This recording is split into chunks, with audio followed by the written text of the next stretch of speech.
अकोल्याच्या अकोटमध्ये खतांअभावी शेतकऱ्यांना मध्यरात्रीपासून त्यांनी रांगा लावलेल्या आहेत। खतांच्या तीव्र टंचाईमुळे शेतकऱ्यांनी कृषी केंद्रांसमोर रात्रीपासूनच मुक्काम ठोकला। खरीप हंगामाच्या तोंडावर युरिया आणि इतर खतांचा पुरवठा सुरळीत करण्याची मागणी आता मात्र जोर धरू लागली आहे।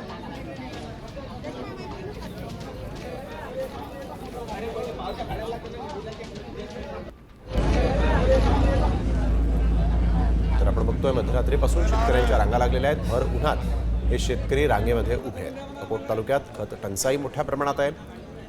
अशा पद्धतीने रस्त्यावर येऊन या शेतकऱ्यांना झोपावं लागतंय, रांगा लावाव्या लागतायत। भर उन्हात देखील शेतकरी खतांसाठी रांगा लावून उभे आहेत।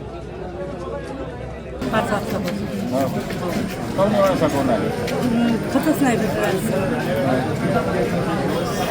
तुम्ही वापस गेलो कधी बघ कशी पण नाही तुम्ही वापस गेलो आता अति गर्दी आहे बरं कशी आता काय माहिती काय होते आम्हाला कोपन देऊन टाका तुम्ही कोपन द्या एका पण सगळं वाटप करा। सर्व भूधारक शेतकरी इथं आलेले आहे। मोठा एक शेतकरी एकही आलेला आहे। सर्व भूधारक शेतकऱ्यालाच त्रास होऊन राहिला, मोठ्या शेतकऱ्याला त्रास होत नाही। आणि माल आलेला आम्हाला पूर्णपणे तो कोठा वाटल्या जात नाही।